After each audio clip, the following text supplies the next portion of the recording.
They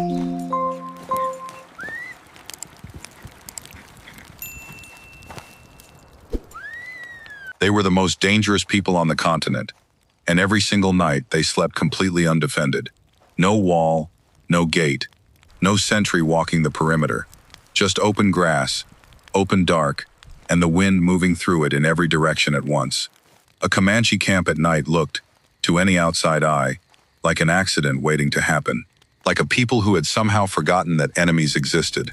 They had not forgotten, they had simply solved the problem differently, in a way that took 200 years for anyone to understand, and another generation to defeat. Somewhere on the southern plains, in the 1860s, 30 lodges sit beside a creek in the dark. The fires are coals, the children are asleep, and spread across the grass beyond the last lodge, loose and quiet, stands a herd of horses that could number in the hundreds. The wealth, the weapons, and the legs of an entire civilization, standing unguarded in the night.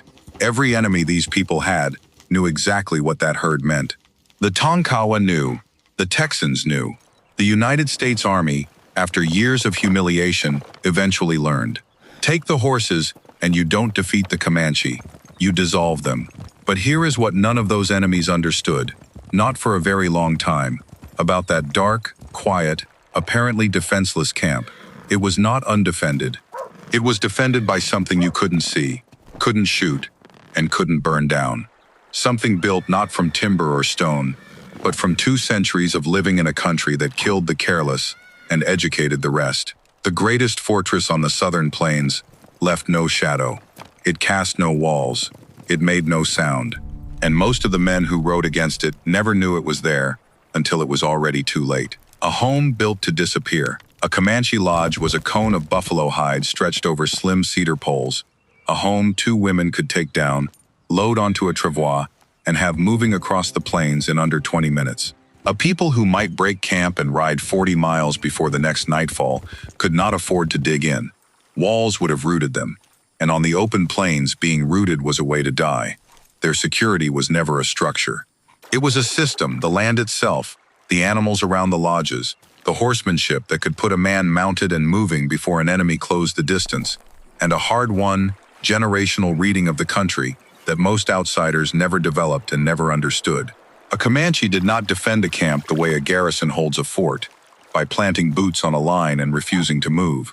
He defended the way a hunted animal defends itself, by choosing ground wisely, by never being exactly where the enemy expected, and by having the speed to disappear before the enemy could confirm he had found anything at all. A fort says, "Come and break me." A Comanche camp said something quieter, and far more dangerous, "Find me first." And finding them, as the Spanish, the Texans, and eventually the United States Army would each discover at considerable cost, was nearly impossible, until the day it wasn't. The first decision, where to sleep before a single fire was lit, before a single pole was driven into the ground, the band had already made its most important defensive decision of the day, where to stop. Choosing a campsite was not comfort. It was not convenience. It was the first act of survival, and it had to balance 4 things at once, simultaneously, every single time: water to drink, grass for the horses, wood or buffalo chips for the fire, and ground that gave the people 2 things no wall could ever provide: the ability to see trouble coming, and a way out if it came anyway. In the warm months, they favored the creek bottoms, the low ground along rivers where cottonwood and willow broke the line of sight from the plain above, where the grass ran thick for the herd, and where the water was steps away rather than miles. The timber hid the lodges. The open ground beyond gave the horses room. An enemy approaching across the flat would be visible long before he arrived. But in winter, the calculation shifted entirely. The band drew back into the canyons that cut down through the face of the Llano Estacado, and the greatest of these, the one that sheltered the largest camps through the hardest winters, was Palo Duro, a deep red gash in the plains, cottonwood, hackberry, and juniper growing along the canyon floor, springs running cold and clean even in December, the canyon walls rising hundreds of feet on either side, breaking the killing north wind before it ever reached the lodges below. A soldier on horseback could ride within a mile of Palo Duro in winter and see nothing but flat sky.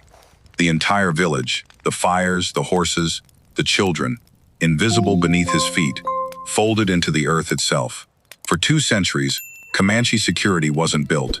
It was chosen. But every perfect hiding place carries a quiet flaw inside it. The same walls that hide you can become the walls that hold you. That flaw would take 200 years to become fatal, but it would. The dogs in the dark, the second layer of defense, did not sleep inside a lodge. It lived just beyond the door, half wild, half hungry, and always listening. Long before the first horse reached the southern plains, before the 1720s, when Spanish records describe Comanche bands still moving camp with large dogs hauling loads on small travois, the dog was already there. The horse took over the heavy work. But the dogs never left, and in the dark, they earned their place 100 times over. Every camp kept them. Medium-sized animals, hardy and sharp-eared, bred less by any human plan than by the country itself, by years of plains winters, and the simple rule that only the useful ones survived. They were not pets in any modern sense. They were infrastructure. At night, they were the layer of warning that lay between the sleeping camp and whatever moved out in the grass. A dog hears what a sleeping man cannot, smells what no human nose catches at 40 yards in the dark. A strange footfall, a strange horse, a man crawling slow and low through the brush toward the herd. Anything that did not belong, anything that moved with the wrong weight or carried the wrong scent, set them off. And one dog's alarm pulled every other dog in the camp into it within seconds. The noise cascaded outward, lodge to lodge, until the whole camp was awake, and a warrior had his hand on the rope of the horse picketed at his door. That sound, a single dog cutting loose in the dark, was the difference between a family waking up and a family never waking at all. They couldn't stop an attack. No dog could. But they could guarantee one thing, that no attack would ever arrive in silence, that no enemy would ever have the luxury of a clean, quiet surprise. For the kind of raider who liked to ghost into a herd and lead horses away one by one, without waking a soul, a camp full of sharp-eared dogs was something he had to solve before he solved anything else. No radar, no perimeter wire, no sentry rotation, just ears, instinct, and the dark. A wall of noise is still a wall. Why they feared the night itself now? Here is the part that changes everything. The ground, the dogs, the horses close at hand. All of it mattered. But there was one more layer of protection over that Comanche camp at night. And it was not something you could see, or touch, or hear. It was a belief. The Comanche held that the dead passed on to an afterlife, a real place, a continuation, but with certain terrible exceptions. A person who was scalped did not make that journey. A person who was strangled did not make it. And a person who died in the dark, who drew their last breath after the sun went down and before it came back up, did not make it either. Their spirit was shut out. Condemned not to rest, not to pass through, but to wander. Alone, in the dark, forever. To be killed after sundown was not simply to lose your life, it was to lose your eternity. And so the Comanche were deeply, profoundly, structurally unwilling to fight at night.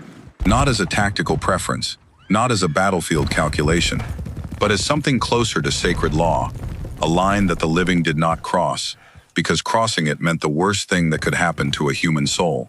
This belief did not stay contained within Comanche culture. It leaked outward. It infected the rhythm of plains warfare itself.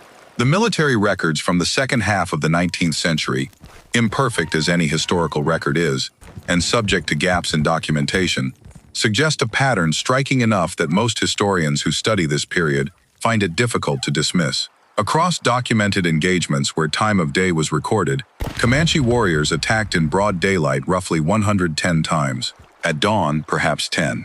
At night, the number approaches 0.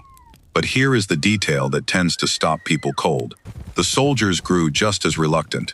Men who had spent years fighting Comanche in open daylight, men who had no theological stake in Comanche belief, gradually stopped moving after dark as well. Not because anyone ordered them to, because the plains at night had its own gravity, its own unspoken agreement between two peoples who had fought each other for decades, and somewhere along the way had arrived, without negotiating it, at the same conclusion. The deep dark belonged to no one, and no one wanted it. Which means the darkness that should have been the most terrifying time for a camp with no walls was, by a logic that takes a moment to fully settle, the safest. The enemy out there in the grass feared the night nearly as much as you did. He was moving into position, yes, creeping close to be ready. But the killing blow waited for light. Fear, in this case, was not weakness. It was architecture. The Comanche had built their terror of the dark into the very structure of warfare across the southern plains, and their enemies had inherited every brick of it. A shield made of shared belief is still a shield, but it only holds as long as both sides keep believing, and one side was about to stop. Eyes on the back trail. For all of that, the chosen ground, the dogs, the darkness that both sides agreed to leave alone, the Comanche did not simply trust the night to keep them. By day, they were among the finest scouts on the continent. Their security did not begin at the edge of camp. It began miles out, hours earlier, in the way a trained eye reads the land the way other men read a page. A smear of dust on the horizon that should not be there. Birds flushing from a tree line for no visible reason. Antelope suddenly running in a direction that made no sense given the wind. A track pressed into dry earth, and the question of how long ago the moisture left it. All of it was language. All of it was red. They could shadow an enemy for days across open country, tracking movement without being seen, reading intention from behavior, staying close enough to know, and far enough to remain invisible. Few peoples on the plains, and fewer still outside it, could match them at this. But every system of intelligence has a direction it watches most carefully, and the direction the Comanche watched was outward. The raid ran outward, strike far, hit hard, vanish before pursuit could organize. The home camp, deep in the heart of Comancheria, days of hard riding from the nearest settlement, was where a war party came back to, where they rested, where they feasted and slept, without the particular alertness that the raid required. No enemy had ever followed a raiding trail all the way home. Not all the way. Not cold. Days after the tracks were laid, riding quietly through country the Comanche considered their own. Every system has a blind spot. The Comanche blind spot was the one direction no enemy had ever come from. Home. The Texas Rangers understood this first. Not through brilliance, through failure. Years of chasing Comanche raiders into the plains and watching them dissolve into the grass taught the Rangers one thing: you could not catch them going out. You had to find where they were going back to. They began following trails cold, days old, riding them not for an afternoon but for a week, following the thread all the way back to the source. When Sul Ross's Rangers finally learned to follow a trail all the way home, the most sophisticated survival system on the southern plains had no answer prepared for what came next. The hour that killed them dawn was the killing hour, not midnight, not the deep dark that both sides had silently agreed to leave alone. The gray minutes before sunrise, when the camp was at its deepest sleep, when the horses were still bunched close from the night, when the light was just enough to move by but not enough to see clearly across open ground. That was when they came. December 1860. The Peace River, West Texas. Texas forces under Lawrence Sullivan Ross moved into position in the dark and hit a Comanche camp at first light. The surprise was so complete, the camp so unprepared for an attack from that direction at that hour, that among the captives taken that morning was a blue-eyed woman who could not speak English anymore. Her name, the Rangers were told, was Cynthia Ann Parker. She had been carried off as a child in 1836, 24 years before, in a raid on Parker's fort. She had lived as Comanche for nearly a quarter century. She had a Comanche husband, Comanche children, a Comanche name, Nadua, meaning someone found. To the Rangers, it was a rescue. The historical record, her own behavior in the years that followed, her repeated attempts to return, her grief that by most contemporary accounts never lifted, suggests that to Nadua herself, it may have been something closer to a second abduction. She never saw her children again. She died in 1871. Some accounts suggest she stopped eating after her daughter died. The historical record on the precise cause is not definitive, but the pattern it describes is not ambiguous. There are victories that look like victories from one direction only, but the lesson of the Peace River was not yet complete. The Army was still learning. September 28, 1874, Palo Duro Canyon, Colonel Ranald Mackenzie, 4th Cavalry, guided by Tonkawa scouts who knew the canyon country and had reasons of their own to see the Comanche broken. They had cut a fresh trail and followed it to the rim of Palo Duro in the last dark before dawn.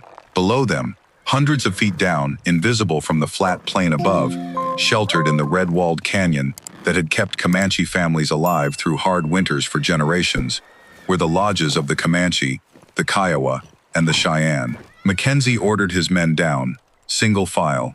A narrow zigzag path cut into the canyon wall. Horses led by hand in the half-light, hooves on stone, the sound carrying down into the canyon below before the camp had any idea what was above them. Imagine waking not to birdsong but to the sound of shod hooves on canyon stone. A sound that had never existed in that place before. A sound with no name in any language spoken in those lodges. They were among the lodges before a defense could form. Very few people died that morning. The camp scattered, up the canyon walls, into the brush, out through whatever gaps existed. The system, in a sense, worked. The ground provided escape. The people got out. But Mackenzie was not there to kill people. He took the horse herd, somewhere between 1,400 and 1,500 animals by most estimates, though some contemporary accounts place the number higher, and the exact figure remains debated among historians. He drove them out onto the plains above the canyon, and he had them shot, not as cruelty, as mathematics. Without horses, there was no hunt, no buffalo, no food through the winter, no ability to move camp, to follow the grass, to do any of the 10,000 things that Comanche survival required movement to accomplish. The horse was not a tool the Comanche used. The horse was the architecture that every other piece of their life was built on top of. Destroy the horses, and you did not defeat the Comanche. You dissolved them. Every layer of defense had performed exactly as it was designed to perform. The canyon had hidden the camp. The dogs had barked. The people had scattered. Almost no one had died in the attack itself, and none of it mattered at all. By November 1874, most of the bands that had sheltered in Palo Duro that September had walked, on foot, in the beginning of a plains winter, back to the reservation at Fort Sill, Oklahoma. The system had not failed. The system had been made irrelevant, and that is a different kind of defeat entirely. What the dead horses taught the world here is what stays with me. The Comanche did not lose because they were weak. They did not lose because their system failed. They lost because they had built something genuinely brilliant, a layered, invisible, moving fortress that had protected their people for 2 centuries against every enemy who played by the rules of the country. And then the rules changed. Not the walls, not the dogs, not the ground or the darkness or the horses at the door. None of those things failed. What failed was the assumption underneath all of them, the belief, held for 200 years without ever being seriously tested, that no enemy would ever care enough, or hate enough, or be desperate enough to follow them all the way home. That assumption was the real wall, and it had no dogs to guard it. The horses are still out there somewhere, in the red clay beneath the floor of Palo Duro Canyon, in the soil of a place that hid an entire civilization so perfectly that a man could ride within a mile of it and see nothing but sky. They are a reminder, not of defeat, not of failure, of what happens when a perfect system meets a changed world, and has no way to know the world has changed until the hoofbeats are already on the canyon stone above. Every wall ever built has fallen. Every gate has been found. Every system of survival, no matter how elegant, no matter how tested, carries inside it one quiet assumption about how the enemy will behave. The question is never whether your walls are strong enough. It is whether you will recognize the moment the game changes, before the hoofbeats reach you.